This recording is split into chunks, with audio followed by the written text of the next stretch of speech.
All right. Well, good evening, everyone. I think we're going to go ahead here and get started, and we will turn it over to Andrea for an interpretation kickoff. Thank you. Good afternoon, everybody. My name is Andrea. I'm here with the Community Language Cooperative. We're going to be practicing language justice today, and we're going to have simultaneous interpretation in English and in Spanish so that everybody can hear and speak in the language of their heart or how they feel more comfortable. We're going to do this through Zoom. So if you're on Zoom, once we start the interpretation, please click the globe that is going to come up at the bottom of your screen to select your preferred language.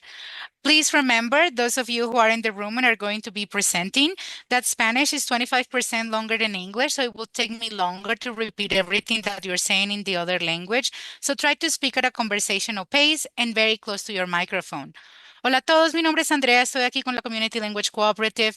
Vamos a estar practicando la justicia del lenguaje el día de hoy. Vamos a tener interpretación simultánea en inglés y en español para que podamos comunicarnos en el idioma de nuestro corazón o como nos sintamos más cómodos. Una vez que aprendamos la interpretación, si estás en Zoom, vas a ver un globo en la parte inferior de tu pantalla donde vas a poder seleccionar tu idioma. Recuerda hablar a un paso conversacional y hablar muy cerca a tu micrófono cuando sea tu turno de hablar. And host, we can start interpretation now.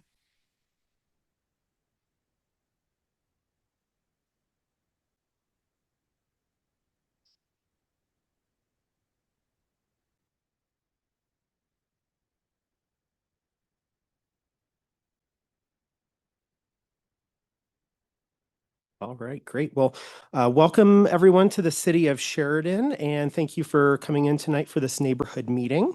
My name is Andrew Rogge. I'm the Community Development Director for the City of Sheridan, and I have my colleagues Ari Snow and Nathan Rasmussen here with us this evening. Just wanted to go over some housekeeping items before we begin. The first one, if you need the restrooms, they're out the door to your right at the bottom of the stairs. And then, as Andrea said, we do have an online component for tonight's meeting. So please be sure to use a microphone when you're speaking. We're going to have some microphones here in the second part of the meeting. And when you're speaking, just speak slowly and clearly so that Andrea can interpret. All right, so tonight I'm just going to do a short intro from the city side, then we're going to hear from the applicant, and then I think the bulk of tonight's meeting will be some Q&A at the end, so please hold any questions that you have for the end of tonight's meeting. So for tonight, the reason that we're all here is to do a neighborhood meeting prior to an application for a rezoning at the Flying Saucer RV Park property. So I do want to emphasize that at this point, we have not received any rezoning application, and we have not made any decisions on the application. So Sheridan City Code requires that we conduct a neighborhood meeting with residents and owners that live within 300 feet of the property. And this meeting has to occur before the applicant is eligible to submit their application to us. So really the purpose of tonight's meeting is to hear from the applicant, some discussion and Q&A at the end. And as a reminder, we're not going to be making any decisions tonight. So we are really here to hear from both the applicant side and from the resident side. And after tonight's meeting, the applicant will be eligible to go ahead and submit their rezoning application to us. And they've indicated that they will, so just keep that in mind. After tonight and after we receive the application, what would happen at that point is there's kind of multiple rounds of staff review that the application would go through. So they submit their application to us, the planners review it, our colleagues at the city and external referral agencies. And the applicant has indicated that they're interested in having their public hearings on the project before the end of the year. So if the application does move forward, just as a reminder, you will receive notices of both the Planning Commission and City Council hearings on the application. And then in Sheridan, our Planning Commission, what they'll do is they'll take a look at the application and they'll make a recommendation to City Council. And then City Council will have their own public hearing, and that's where they'll ultimately vote either to approve with conditions, or deny the application. And then after that, after any council decision on the application, if it is approved or recommended for approval with conditions, there will be additional steps that the applicant has to go through. For this project, that would include both the preparation of a site development plan and a subdivision plat. And the site development plan, that is something that we as staff could approve. And the subdivision plat would have to go back to Planning Commission and City Council. So just to kind of, put this all in context, even if council does decide to move forward with this application later this year, we're still quite a ways out from seeing any changes out on the property. And then kind of in closing today, I just want to let everybody know, because this is the beginning of the process for rezoning, we're likely not going to have answers to all of your questions tonight, but we are going to be listening, we're taking notes, and we hope to address any concerns that come up with the applicant team as they move forward. So with that, I'm going to turn it over to Heath Kennedy with the Garrett Companies.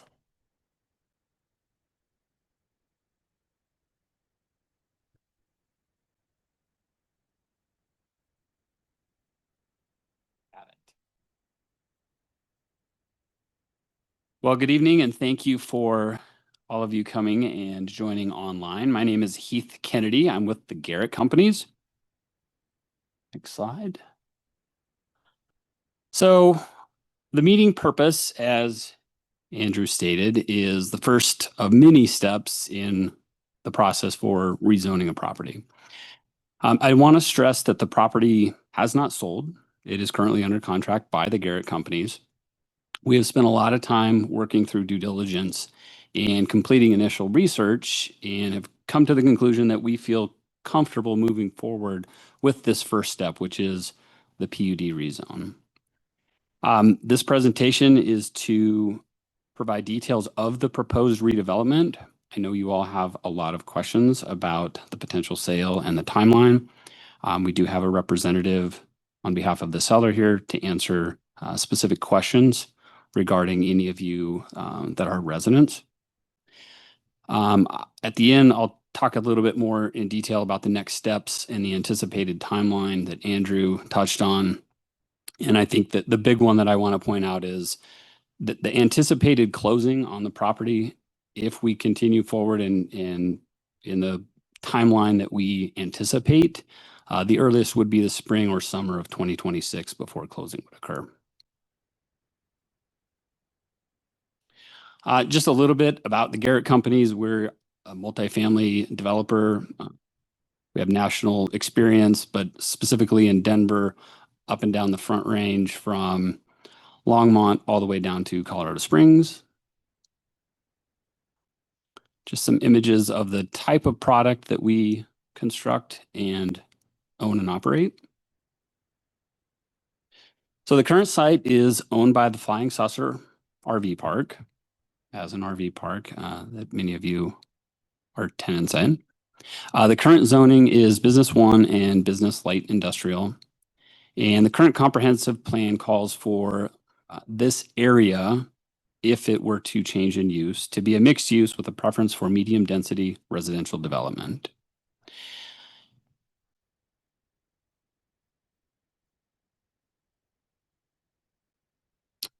This is showing the current configuration of the property. It's a little over 16 acres. It includes some of the floodplain of Bear Creek. And so in conjunction with the comprehensive plan, we are proposing to develop this as multifamily residential. We would propose to rezone this to a PUD mixed-use commercial zone with a height limit of 57 feet, which would allow for 4-story apartments at a density of 22.5 dwelling units per acre.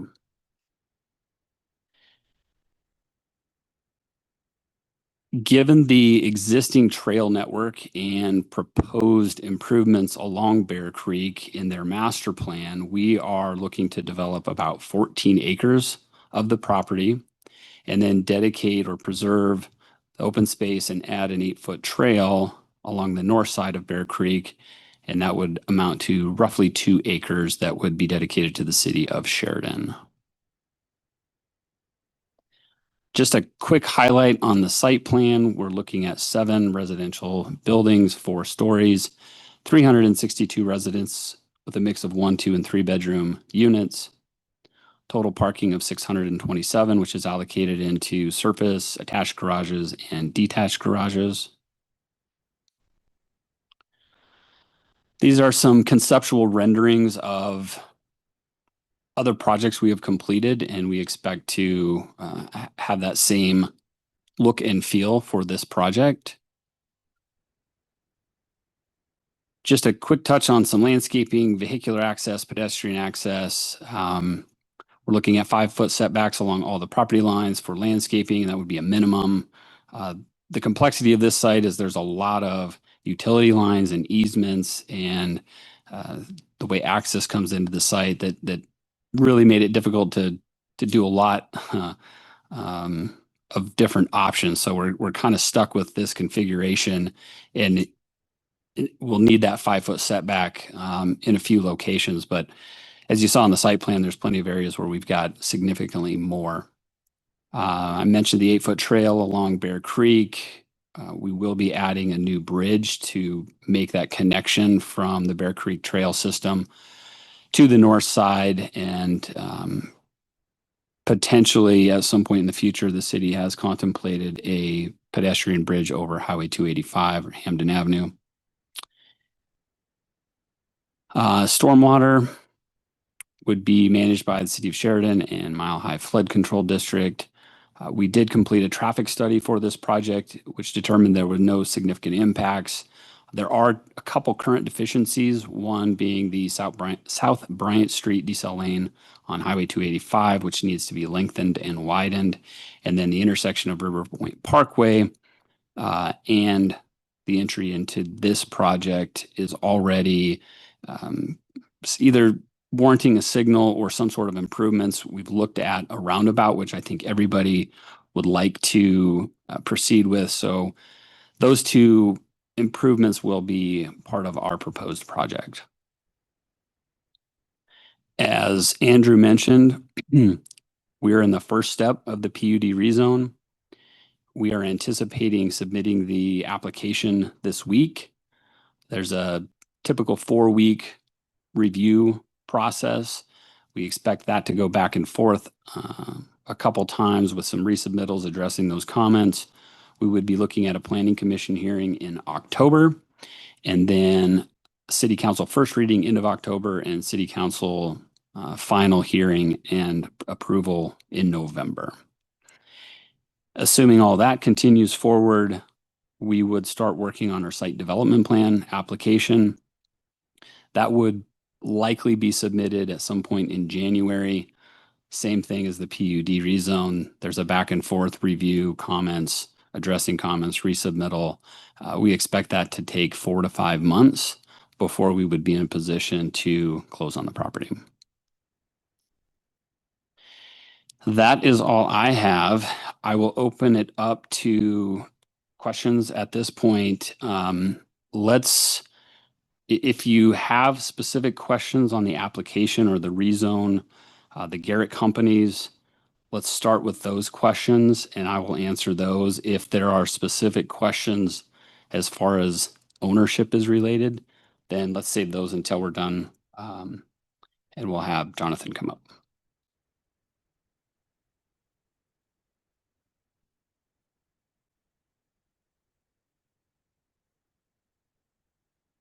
All right. Anybody online? questions?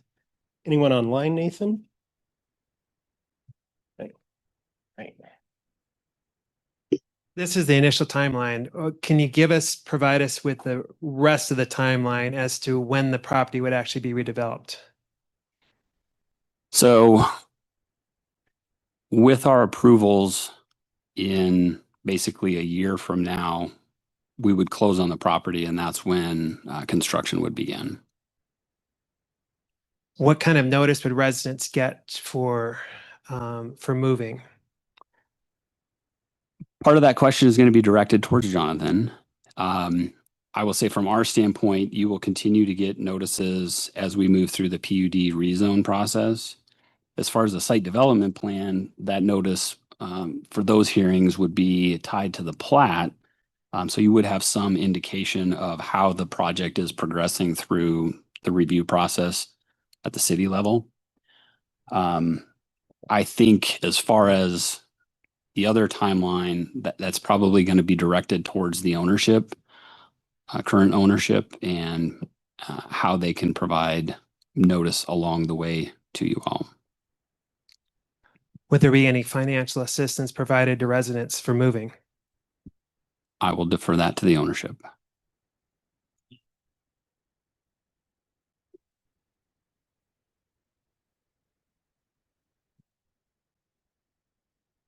this projected to be a rental property or condominiums? All rental.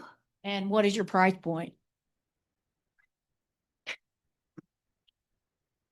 I would say it varies between 1,600 for a one bedroom up to, 2,600 for a three bedroom.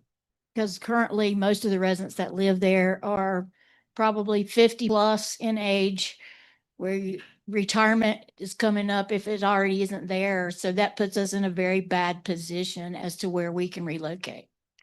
Yeah, we understand that. We're just trying to notify as early as possible.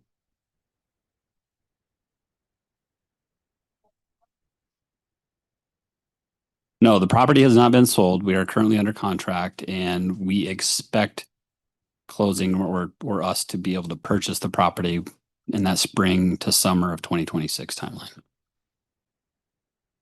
Correct.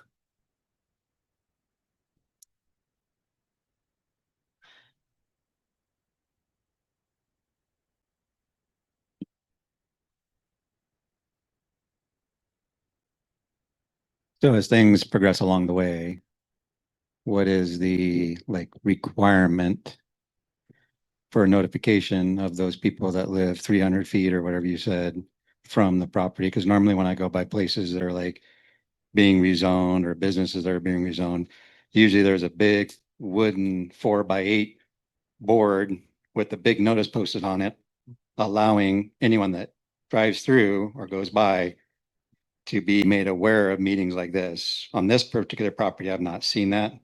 I just know that some people got flyers in the mail, but I'm not sure what the legality is of informing people that live within whatever distance that is, being able to see and understand that this meeting or meetings like this are taking place. Because like I said, everywhere else I go, I always see a big sign posted, when people get alcohol licenses or anything like that, it's usually like huge and anyone that drives by can see.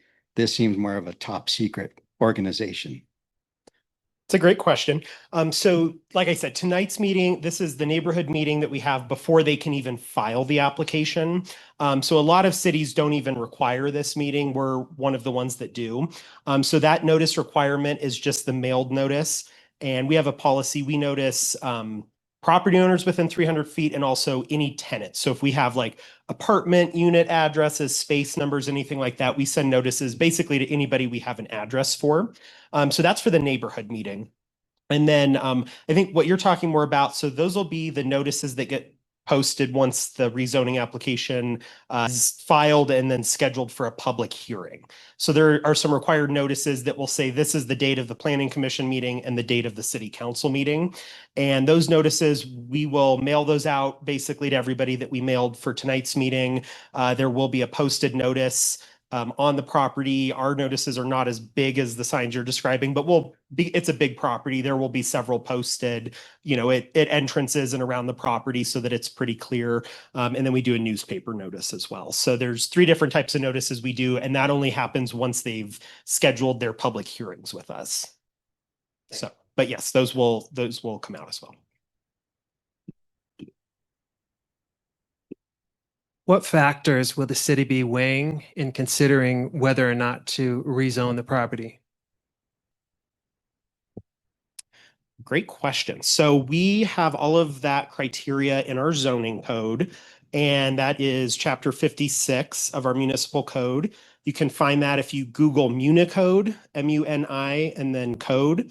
That's where we have the city's codes. You go to chapter 56, and then under rezoning, there's a section that talks about criteria. So there's a couple of factors in there. One of the big ones is the comprehensive plan. So what we would be evaluating this against is the 2015 comprehensive plan, because that's the most current comprehensive plan that we have here in Sheridan. So for that, we would take a look at the entire comprehensive plan is about 200 pages. There's neighborhood specific sections in there. I think this might be considered the River Point neighborhood. So there's some, recommendations in there. And, there's also some code criteria that's spelled out directly in the code as well. So those are really the places that we look for the criteria. And then that really gets evaluated. So the applicant has to provide some narrative as to how they meet that criteria. There's a staff report that will involve discussion of that criteria, and then that's really what Planning Commission and City Council are going to be basing their decisions on. Will there be opportunities for the residents to submit petitions to the city council? So we do take public comment at those meetings. So at City Council and Planning Commission, there's a public hearing. So anybody that attends that meeting, we do those also online. So if you want to attend remotely, for Planning Commission, we allow remote public comment if you're online. City Council, unfortunately, does not take remote public comment anymore. You actually have to be in person for the City Council meeting. But they will take comment from anybody that shows up and has comments to provide on the rezoning. You must be familiar with that code to a certain extent. Does it take into consideration income? I don't believe that's a criteria that we have in our code. So our code is pretty basic. It just talks about comprehensive plan alignment and a couple of other criteria, but income, equity, any of that doesn't really factor into the criteria currently. We may have some elements of that in the comprehensive plan, though. So in other words, the city council will not be taking in consideration the fact that most of the residents are may not have another place to go based on their income. And they may not also be taking into consideration the fact that this is only one of four RV parks in the Denver metro area that allow full-time year-round living. So they will take that into account. So if you come and provide public comment, we can also accept written testimony. If you want to write a letter, you mentioned a petition earlier. We don't have like a formal process for that, but if you, any sort of like written material that you provide, they can take all of that testimony into account. So basically what would happen is that is a part of the record. If we receive it before the meeting, it will go in their packet and they can review it beforehand. If not, you can just come the night of the meeting and provide any testimony then. And everything that you said is admissible to the record. So you can provide those comments. It's just that their criteria does not speak directly to them making a decision one way or another based on those elements. But you're still welcome to share those at the meeting. Will we be hearing from the ownership next? Yep, whenever we're ready. John, do you want to come on? My name is John Nash. I'm counsel for the ownership, but more than happy to answer any questions to the extent I can. There is a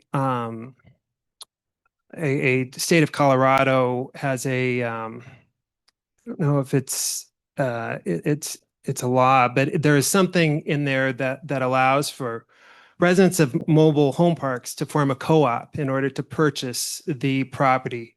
If residents were to provide an alternative plan for purchasing the property, might the ownership take that into consideration? Well, this particular park is a recreational vehicle park, so it doesn't fall within that statute. But no, not at this point. Would the ownership take into consideration purchase by an alternative owner of RV parks? Right now, the ownership is under contract, so not at this juncture. So you're saying that the only opportunity at this point for an alternative to the proposal that is here for taking ownership of the RV park would be if the rezoning application had been denied by the city council? I believe the answer to that is correct. I mean, I think technically the answer is if our contract with the potential buyer, with the Garrett Company, were to terminate. What I find a little bit disappointing is that so much of the sale of the property has been kept secretive. And I had hoped that there had been an opportunity for alternative buyers of the property to come forward if it had been made more public that the property had been put for sale.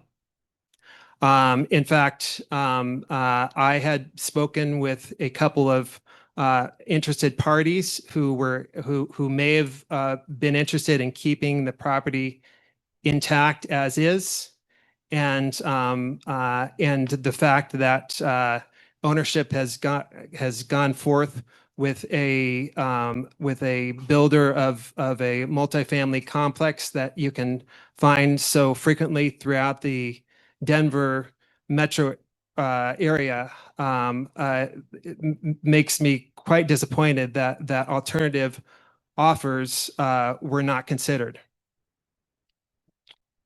I'm sorry that you feel that way. I believe that the ownership is, I mean, they've been entitled to this property for 75 years and have operated it as a, you know, as a park, as an RV park. And I mean, it's really their discretion as to what they want to do with the property after that much time serving the community. Sure.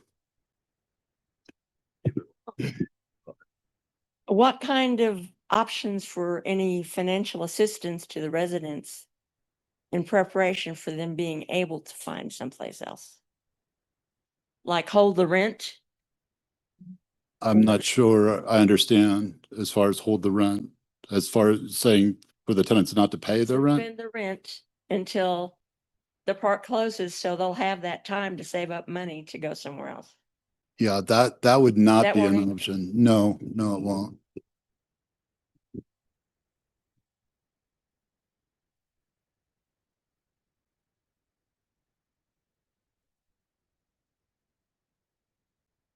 As a counsel for the owner, has the owner made any like discussion with you or anything about what kind of communication that they are going to provide to the residents and how much notice they're going to afford the current tenants to ensure a smooth moving process and not just be like, okay, 2 weeks, y'all gotta be Okay, out. No, for one, I mean, there's Colorado, you know, law requires a certain amount of notice on top of what you have in your lease there. So the intent is not to, you know, pull the rug from underneath you. I mean, I have an email address that we can all kind of start communications as far as those direct inquiries. But again, as this process, I mean, we're still at a very early phase.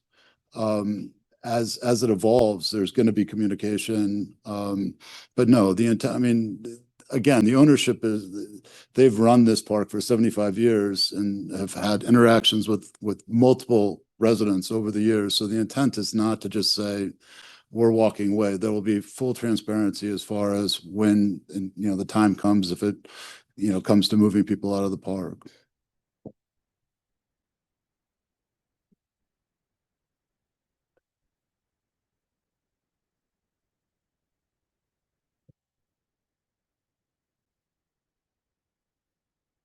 So if the property itself is not rezoned and the planning commission and the city council deny the rezoning application, is the sale still going through? Well, that would really be at the discretion of the buyer.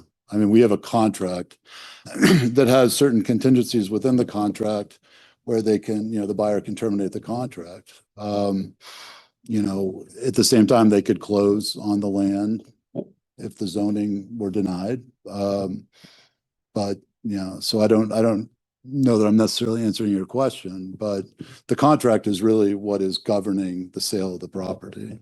So the contract itself that's governing the sale of the property, that part I understand, but the other part to do a PUD, to do a multifamily dwelling, commercial or property, it needs to be rezoned. And if it's not rezoned as that, the RV park itself will stand the way it is until such time that it can be rezoned. Is that accurate to say? I don't know that that's accurate to say. I mean, I think again, it's the RV park is what it is. It's a parcel of land that's currently operated as an RV park. You know, so I can't tell you affirmatively that, you know, it's going to always remain an RV park if this particular buyer were to go away, if that's what you're asking me. I was saying if the current buyer still goes through with it, purchases the property, even if the rezoning doesn't happen.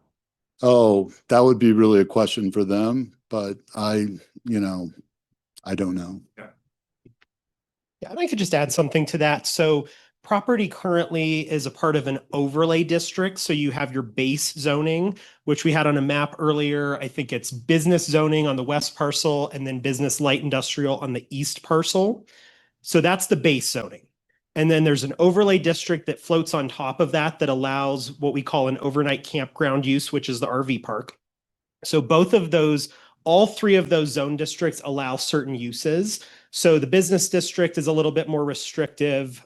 Business light industrial allows light industrial uses, office warehouse, different things like that. Mini storage, I think, is a use that's allowed there. So even if this transaction doesn't go through, the current owner of the property has the legal authority under our code to develop any other use on that property, or if they sell to somebody else that's interested in one of those uses. So it's not to say that nothing would change with the property. They could potentially look at going with a different buyer that's interested in uses that they don't have to come in for a rezoning for.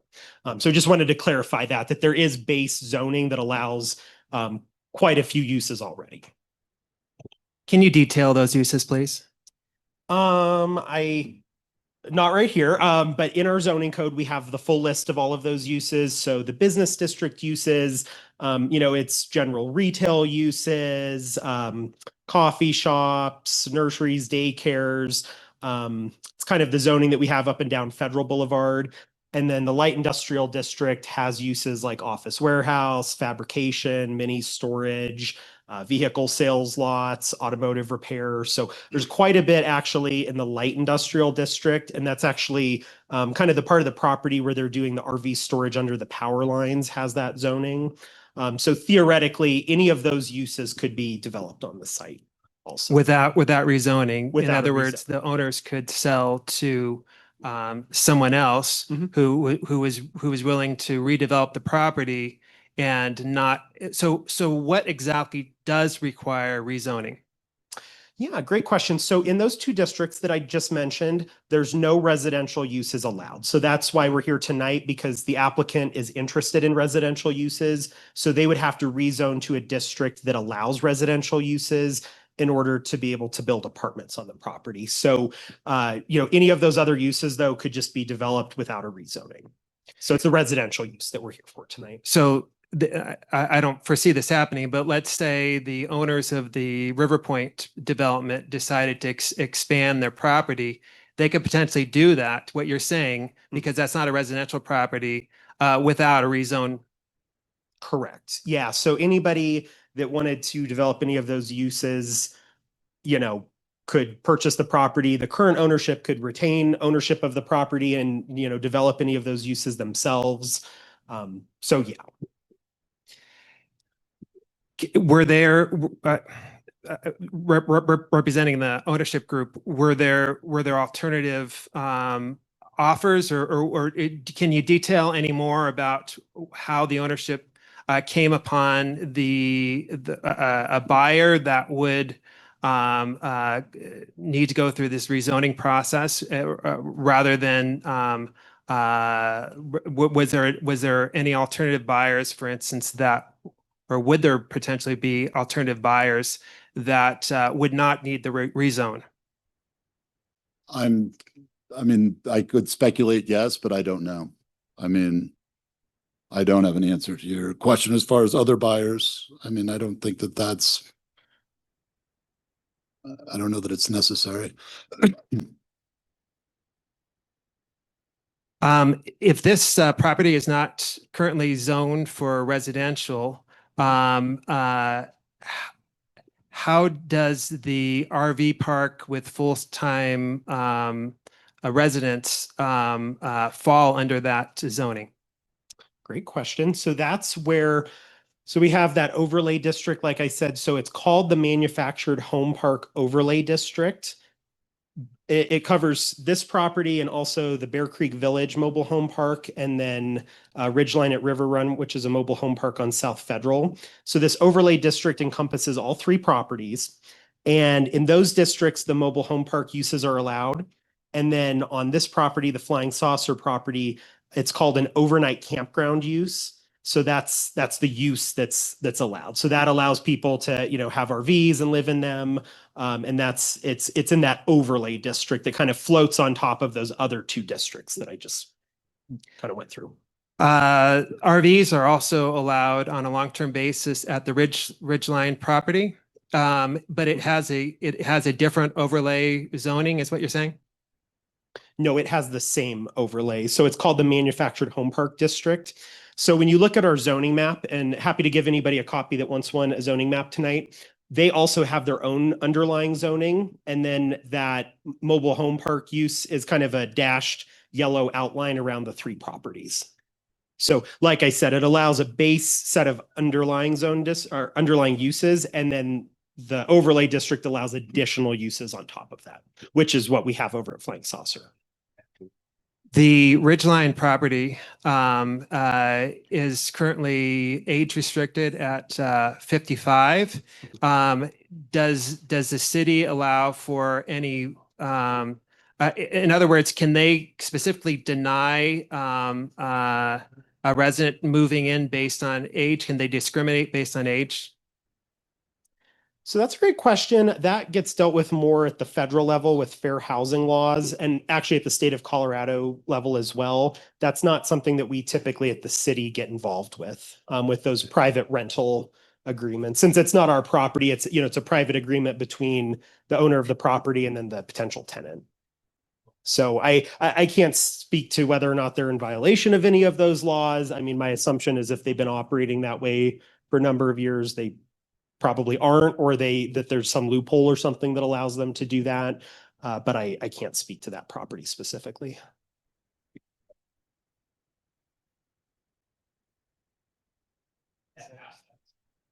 You have another question?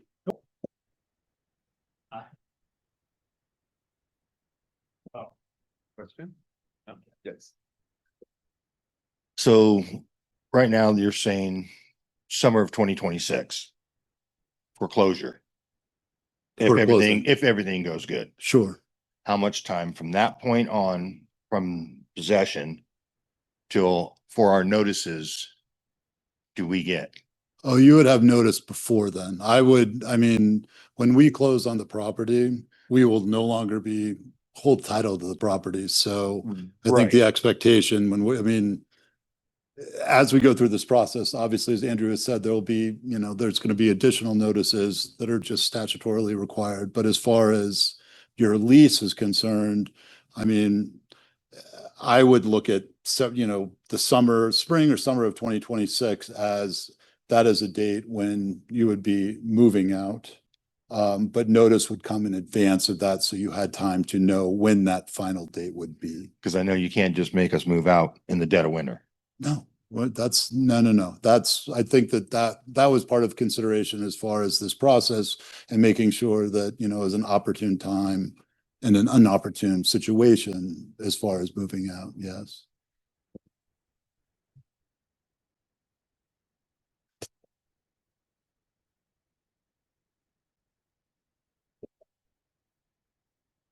Right. Any other questions? Nathan, do we have anybody online?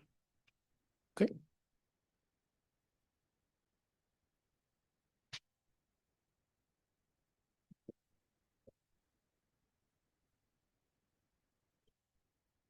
It's more towards the buyer, how many of these properties like this or how many developments like this have you guys done, and how long have you guys been in business? 10 years this year. And Yeah, I think we've done 50. 50, close to 50. In Colorado, probably 25 to 30, roughly. And do you always take into account like the environmental impact and all the other stuff that? Yeah, There's a absolutely. right there. I think we have a duty. Our goal is to provide middle income housing, and middle income typically is targeting between 70 to 100% of the area median income. So that's our goal as a business, and that's what we focus on. There are other ways to provide different AMIs. That's not what we focus on. Yeah, it just tickles me to death what you guys consider affordable for middle income in Colorado. That's all I'm gonna say. Yeah, that's $1,600 to 20, what was it, a month? yeah, up to $2,700 for a 3-bedroom. Is that affordable? Yeah, it's what we see as middle income housing in Colorado. So there will be no accounting for the low income residents that are currently residents at the RV park.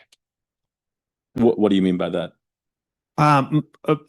There'll be no apartments allocated at a lower rental price to accommodate the income level of the so in other words, you're basing the rent based on the market versus the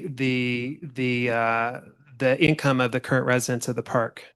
I would say the only way we can build a project and provide those middle income AMIs that we want to target is to consider the entire city and metropolitan area. We can't just consider those specific AMIs that are living there currently. We would not be able to build a project, period. And then, and based on past projects, has there been any situations that have been similar to this one here? Meaning, has there ever been someone that's living on the property? Correct. No. So this would be a first time for the Garrett Companies, in other words. In other words, all your other complexes have been built on vacant property. Not vacant property, but this is our first RV park specifically, yes. But replacing, several hundred residents potentially with apartments. There's been no previous or your companies had no previous experience with basically replacing several hundred residents. No, we have not specifically replaced several hundred residents at an RV park. No.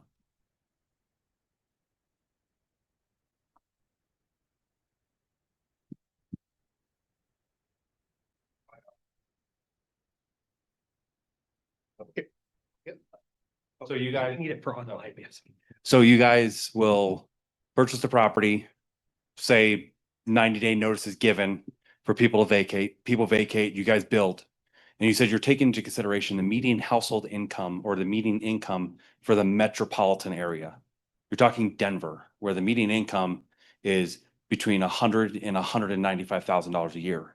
That's why your income rates are $1,600 to $2,700 a month, right? Ish. Good. So with that in the consideration, the other part that you got to think about is the fact in this RV park, there's 195 pads, 155 or 195 pads.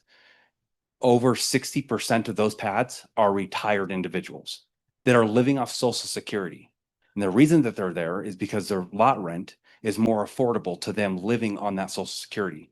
Are you guys even taking that into consideration? I mean, have you sat down with Ann, talked with her about everyone that lives there, found out, okay, this group is retired, this one isn't, and not only just looking at the Denver area, but have you looked at the Sheridan area? Because there are some people that live in that RV park that work in the city of Sheridan, work within Sheridan Municipal, not Denver, not Inglewood, not Lakewood, not Littleton, not anything else, just Sheridan. Yeah, it's a good point. I mean, I think we're listening to you right now, right? I mean, this is really our first opportunity and we're notifying and we're listening to you. Ultimately, like I said, for us to be in business, we want to provide this, 70 to 100% AMI. That's what we target all over really the Front Range. And it's proven that there's substantial demand for that. I know that doesn't feel good hearing that, but as the Garrett Companies, when we're evaluating our properties and we want to build that type of housing, that's what we're evaluating. So no, we haven't sat there and thought about every specific person that we're displacing. We're not trying to look at it that way. We're hearing you and we're doing the best we can to notify you, give you enough time. I think legally Colorado only has a 60-day notification period. That's not what we want to do. I mean, we're trying to do the right thing and also, provide housing that we think is in high demand. What is the advantage to purchasing this property versus other properties for this next development versus other properties in the Denver metro area? I think we look at properties every single day in the Denver metro area, and we see substantial renter demand from other comps in the area, and we think that it's a very undersupplied market for that AMI that we're targeting. But regarding this specific place here in the city of Sheridan versus other places in the Denver metro area, what makes this specific property so attractive to the Garrett Company? I think the proximity to, major thoroughfares, there's good retail close by, there's good employment centers. It's a very convenient location, as you all know, to get around the city. So I think that's what we're interested in. And do you project that the tenants that you will have that there is demand in this specific location, in other words, to pay that level of rent? Absolutely. You've Yes. done market analysis. Absolutely. I mean, we've been working on this for 6 to 8 months.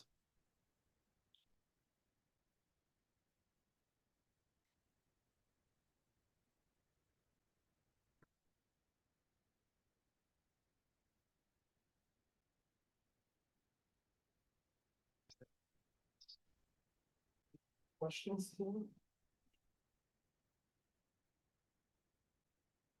Any other questions?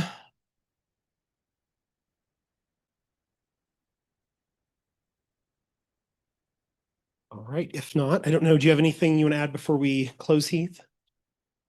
Nope.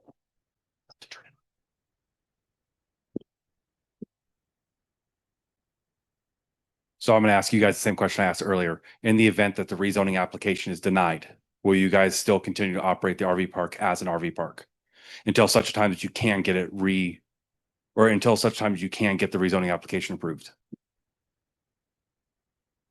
I don't know if that's a question for the owner, myself. That's a question for you guys. So as apartment developers, it's probably not something that we would consider, but like we mentioned earlier, there's probably 30 different uses that can be considered for the site. So I can't say that the owner wouldn't consider a different use.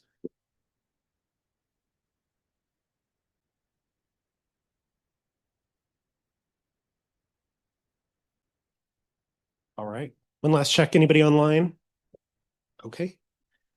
Great. Well, I want to thank you all for coming out tonight. We'll all probably be around for a few more minutes if you have any additional questions. We have some cards up front and information about the project. If you have any questions, please grab our contact information. Myself and Heath, we're both around to answer any questions that come up after tonight's meeting.